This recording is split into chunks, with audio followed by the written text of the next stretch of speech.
Time था 15 जुलाई 2023 का और जगह थी उत्तराखंड के नैनीताल का तीन पानी गोला पास रोड। जब वहां पर एक पोलो कार खड़ी हुई थी और यहां से आने जाने वाले काफी सारे लोग उस कार को देख रहे थे, लेकिन वो लोग उससे ज्यादा कुछ नहीं सोचते हैं और वो लोग सीधा का सीधा यहां से निकल जाते हैं। लेकिन यहाँ आसपास में जितनी भी दुकानें थी और जैसे जैसे वो दुकानें खुलने लगती है तो पहले तो उन दुकान वालों ने भी इस गाड़ी वाले के ऊपर इतना ज्यादा ध्यान नहीं दिया, लेकिन धीरे धीरे कर वो लोग भी इसके ऊपर ध्यान देने लगते हैं कि हो सकता है किसी को कोई ना कोई काम रहा होगा तो कोई 5-10 मिनट के लिए रुक सकता है, हो सकता है अगर उसे ज्यादा काम हो तो 15-20 मिनट के लिए रुक सकता है। लेकिन आखिरकार ये बंदा पिछले काफी घंटों से यहाँ पर अपनी गाड़ी रोके खड़ा है, ना तो वो गाड़ी से बाहर आ रहा है ना ही वो अंदर कोई काम कर रहा है। तो आखिरकार ये यहाँ पर खड़ा ही क्यों है? और यही सारी बातें सोचकर कुछ एक दुकानदार उसके पास जा पहुंचते हैं और उसके बाद उन दुकानदारों ने उस गाड़ी के पास जब जाकर उसे चेक किया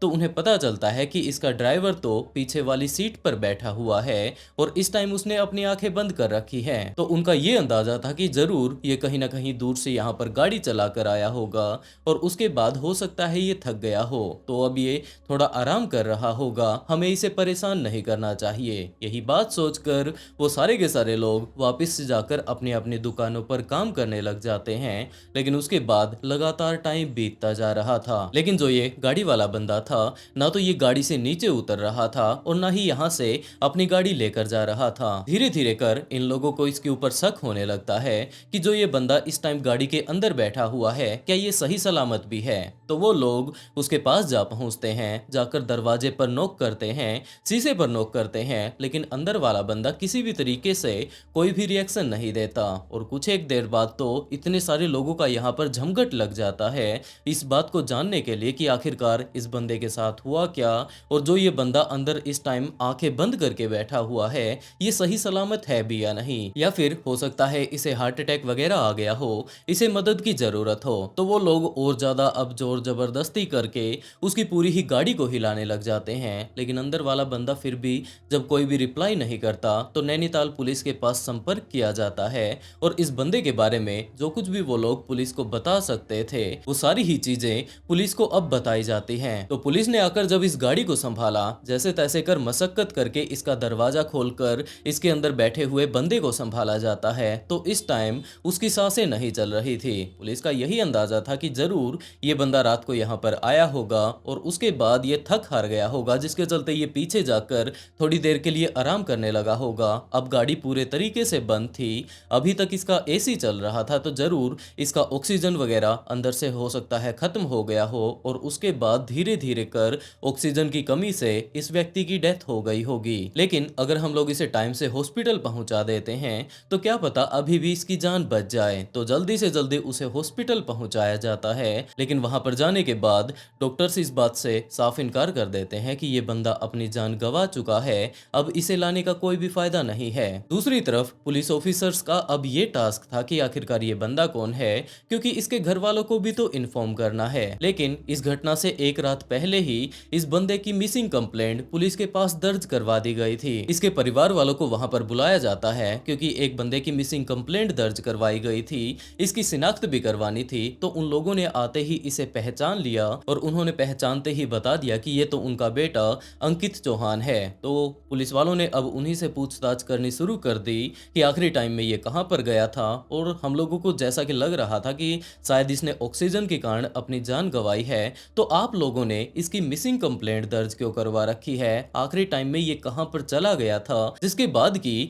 ये वापस लौटकर घर पर ही नहीं आया। तो अंकित चौहान के परिवार वालों ने ये बात पुलिस ऑफिसर्स को बताई कि ये काफी अच्छा एक कारोबारी है, इसकी ऑटोमोबाइल के काम चलता है, इसके अलावा इसका खुद का एक रेस्टोरेंट भी है, इन्हीं सब चीजों को ये मैनेज करता है। लेकिन 14 जुलाई की सुबह सुबह ये अपने काम धंधे पर जाने की बोलकर अपने घर से निकला था। उसके बाद इसने ये बात कही थी कि वो अपने कुछ एक दोस्तों के पास जाने वाला है, लेकिन उसके बाद तो इसने हमसे कोई बात की ही नहीं। ये पूरी तरीके से गायब हो चुका था, इसका फोन भी नहीं लग रहा था। शाम होने तक ये वापस घर पर आ जाया करता था, लेकिन ये उस दिन नहीं पहुंचा, जिसके बाद हम लोगों ने इसके जितने भी जान पहचान के जहां जहां पर ये जा सकता था, यार रिश्तेदार शहर में जो हमारे थे, उनसे हमने पूछताछ कर ली थी। इसके फोन पर जब कॉल किया जाता है तो वो भी लगातार बंद आ रहा था, जिसके चलते आखिर में हम लोग बहुत ज्यादा घबरा जाते हैं हैं कि हो सकता है उसके साथ कोई ना कोई दुर्घटना ना घट गई हो, तो हम लोगों ने जाकर पुलिस में कंप्लेंट कर दी थी। तो अब पुलिस ऑफिसर्स ने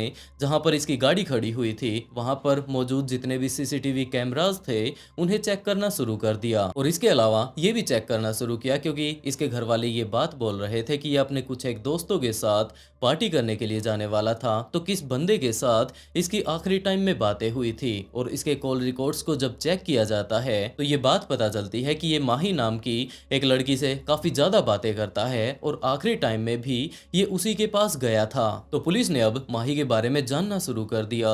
उसकी जब लोकेशन चेक की जाती है तो ये बात पता चलती है कि माही ने इस टाइम अपना मोबाइल बंद कर रखा है। तो पुलिस ने अब इसके पुराने रिकॉर्ड्स को चेक करना शुरू कर दिया कि चलो माही इस टाइम अपना फोन बंद कर चुकी है, लेकिन इससे पहले ये किस किस से बातें किया करती थी। और उसके बाद दो लोगों का और भी नाम सामने आता है। ये बात पता चलती है कि माही इस टाइम अंकित के अलावा रमेश नाथ और दीप कांडा के साथ काफी ज्यादा बातें कर रही थी। तो इन दोनों के भी जब कॉल रिकॉर्ड्स को चेक किया जाता है कि कहां पर ये बंदे हैं, तो इन दोनों के भी मोबाइल उस टाइम बंद आ रहे थे। लेकिन एक दो दिन बाद ही रमेश नाथ का मोबाइल ऑन हो जाता है, और जैसे ही उसकी लोकेशन पुलिस को पता चलती है तो सीधा का सीधा जाकर रमेश नाथ को गिरफ्तार पुलिस के द्वारा कर लिया जाता है। और धीरे धीरे कर दीप कांडा और माही को भी पुलिस वालों ने गिरफ्तार कर लिया। लेकिन पहले ही रमेश नाथ को जब पुलिस ने गिरफ्तार किया था तो उससे जब पूछताछ पुलिस वालों ने करनी शुरू की तो उसने एक काफी ज्यादा खौफनाक कहानी पुलिस वालों के सामने बताई, और उससे ये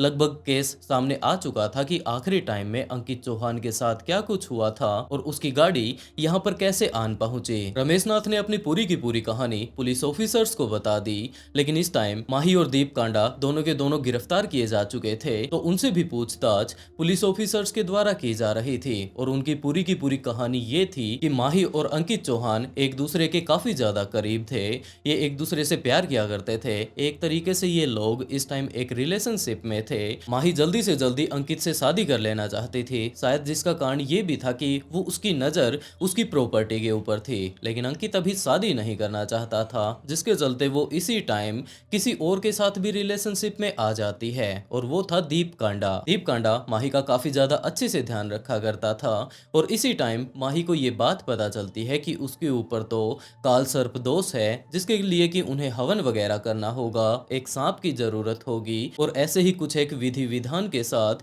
ये क्रिया पूरी होने वाली है। और इन्हीं सारी चीजों के बारे में उसने दीप कांडा को बताया। दीप कांडा जैसे तैसे कर एक ऐसे व्यक्ति की तलाश शुरू कर देता है जो कि उनके लिए एक सांप का प्रबंध कर पाए। और इसी टाइम रमेश नाथ उनके सामने आता है। रमेश नाथ को सारी की सारी चीजें बता दी जाती हैं कि भाई कुछ इस तरीके से इन्हें काल सर्प दोष है, तो एक पूजा के लिए हमें सांप की जरूरत पड़ने वाली है। रमेश दूसरी तरफ इस बात के लिए तैयार हो जाता है कि मैं आपके लिए सांप का प्रबंध कर दूंगा, क्योंकि इन लोगों ने उसे पैसे देने के लिए हाँ भरी थी। आज तक वो बेचारा सिर्फ और सिर्फ लोगों के घरों में जाया करता था, लोगों के घरों से सांप निकालने के बदले उसे थोड़ा बहुत आटा या फिर अनाज ही मिला करता था। लेकिन ये पहले बंदे थे जो कि उन्हें पैसे देने के लिए तैयार हो चुके थे। तो उसने यही बात कही कि आप लोग जिस भी क्वालिटी का सांप लाने के लिए मुझे कहेंगे मैं वही सांप ले आऊंगा, आप लोग बस पैसे का प्रबंध कर लीजिएगा। माही भी इस बात के लिए मान जाती है, और उसके बाद जैसा कि विधि विधान के साथ उन्हें जो कुछ भी करना था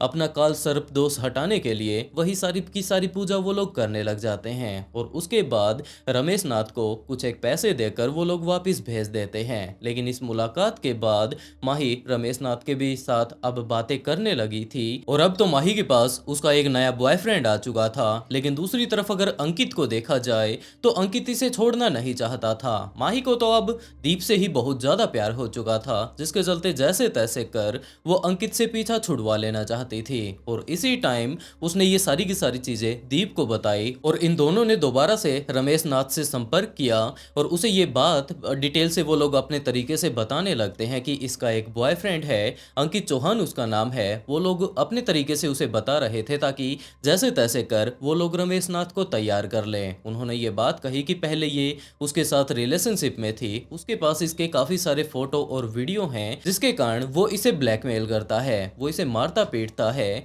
और अब ये जब उससे दूर होना चाहती है तो वो ऐसा भी नहीं होने दे रहा। तो अब जैसे भी हो, हमें तुम्हारी मदद की जरूरत है। रमेश नाथ इस बात के लिए तैयार हो जाता है कि बस आप लोग ये बताइए कि मुझे करना क्या होगा। जैसे भी अब ये बहुत ज्यादा प्रॉब्लम में है तो मैं इसकी मदद करने के लिए तैयार हूँ। और उसी टाइम माही ने ये बात कही कि मुझे तुम्हारे सांप की जरूरत होगी, जैसे कि तुम पिछली बार उस हवन क्रिया के दौरान वो सांप पकड़ कर लेकर आए थे। एक और जहरीला सांप तुम यहाँ पर ले आना। आगे का हम लोगों ने पूरा का पूरा प्लान बना रखा है, लेकिन इस प्लान को ये सिर्फ और सिर्फ 3 लोग अंजाम देने वाले नहीं थे, जबकि इसमें माही का नौकर और उसकी नौकरानी वो दोनों भी इसमें शामिल थे। और जब टाइम 8 जुलाई 2023 का आता है तो अंकित चौहान का उस दिन बर्थडे था। माही ने उसे अपने घर पर इनवाइट किया कि भाई हमारे घर पर आने के बाद तुम्हारा बर्थडे हम लोग सारे के सारे मिलकर सेलिब्रेट करेंगे।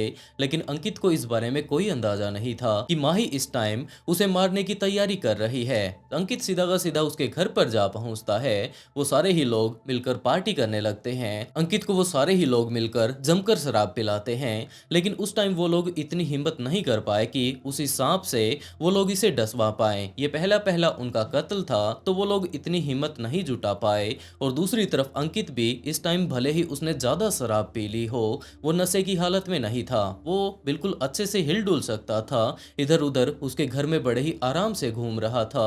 और इन लोगों का ये अंदाजा था कि ये जब नशे में भंड हो जाएगा, यहाँ पर गिर जाएगा, उसके बाद हम लोग सांप से इसके ऊपर हमला करवा देंगे। लेकिन ये तो बड़े ही आराम से घूम रहा था तो किसी की भी हिम्मत नहीं बन पाई। और उसके बाद तो 14 जुलाई 2023 की रात को ये लोग फिर से इस बारे में प्लान बनाने लगते हैं। और अब की बार इन्होंने सिर्फ और सिर्फ शराब को नहीं, जबकि एक नशीली चीज को भी शामिल कर लिया था। और जैसे ही अंकित चौहान को इस बारे में बताया जाता है कि आज रात को हम लोग पार्टी करने वाले हैं, तो वो अपने घर पर ये बात बोलकर कि पहले तो वो काम पर जाएगा, उसके बाद हो सकता है थोड़ा बहुत घर पर आने में लेट हो जाए, उसे पार्टी में भी जाना है, तो वो वहां पर चला जाता है। लेकिन वहां पर जाने के बाद उसे शराब के साथ साथ पानी में वो नशीली चीज भी दी जाती है। और उसके बाद तो वो नशे में टुल होकर वहीं पर गिर जाता है। ये सारे के सारे लोग जाकर उसे अच्छे से पकड़ लेते हैं। पांचों ही लोगों ने उसे पूरे तरीके से अपने कब्जे में ले लिया था।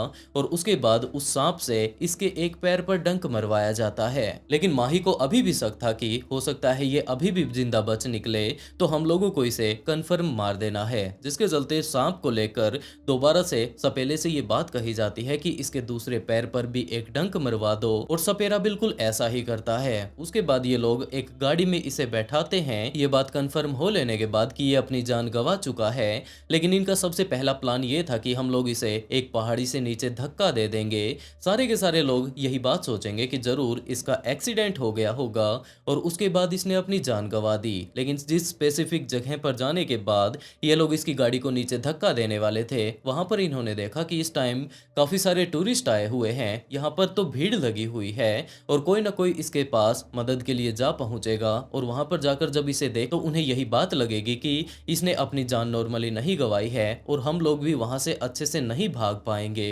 हो सकता है हमें भागते हुए कोई देख ले और उसके बाद हम लोग पकड़े जाएंगे। तो हम लोगों को कुछ ना कुछ और करना होगा। वैसे ये अपनी जान गंवा तो चुका ही है, तो वो लोग उसे 3 पानी गोला पास के पास ले जाकर, वहां पर उस टाइम उन्हें कोई भी नहीं देख रहा था, उसकी गाड़ी के समेत उसे वहीं पर छोड़ देते हैं। और उसके बाद माही ने ये प्लान तो बना ही रखा था कि हम लोगों को इससे रिलेटेड कोई भी चीज आपस में एक दूसरे के पास नहीं रखनी है। माही ने उन सारे ही लोगों को 10-10 हजार रुपए दिए और उसके बाद ये बात कह दी कि अब हम लोग एक दूसरे को बिल्कुल भी नहीं जानते हैं, एक दूसरे के साथ हम लोग यहाँ से भागने वाले भी नहीं हैं। हम लोगों को वैसे यहाँ से नेपाल जाना है, वहां पर जाने के बाद हम लोग कुछ एक दिन शांति से बिताएंगे और जब ये सारा का सारा केस ठंडा पड़ जाएगा, उसके बाद एक एक करके जैसे भी जिसकी भी मर्जी होगी वो आराम से वापस आ जाएगा। लेकिन तब तक किसी को भी अपना मोबाइल ऑन नहीं करना है। और ये बात बोलकर वो सारे के सारे लोग सबसे पहले दिल्ली की तरफ जाते हैं और उसके बाद वहां से अलग अलग बिखर जाते हैं। लेकिन रमेश नाथ नेपाल नहीं जाना चाहता था, जबकि वो सीधा का सीधा अपने घर यूपी जा पहुंचता है। वहां पर जाकर कुछ एक दिन तब वो आराम से बिताता है, लेकिन 3-4 दिन बाद वो अपना मोबाइल दोबारा से ऑन कर लेता है और जैसे ही उसकी लोकेशन पुलिस के पास पहुंचती है तो इस टाइम तो वो वापस उत्तराखंड भी आ चुका था। पुलिस ने उसे वहीं पर गिरफ्तार कर लिया और इसके अलावा 3-4 दिन का टाइम लगता है इन बाकी लोगों को गिरफ्तार करने में, और सारे के सारे लोग बाद में पुलिस की गिरफ्त में आ जाते हैं। पहले तो रमेश नाथ इस बात के लिए बिल्कुल भी तैयार नहीं हो रहा था, लेकिन बाद में जब 50,000 रुपए देने की बात कही जाती है तो वो भी तैयार हो जाता है, और उसके बाद इन सारे ही लोगों के ऊपर केस चलता है और बाद में इन्हें जेल में डाल दिया जाता है।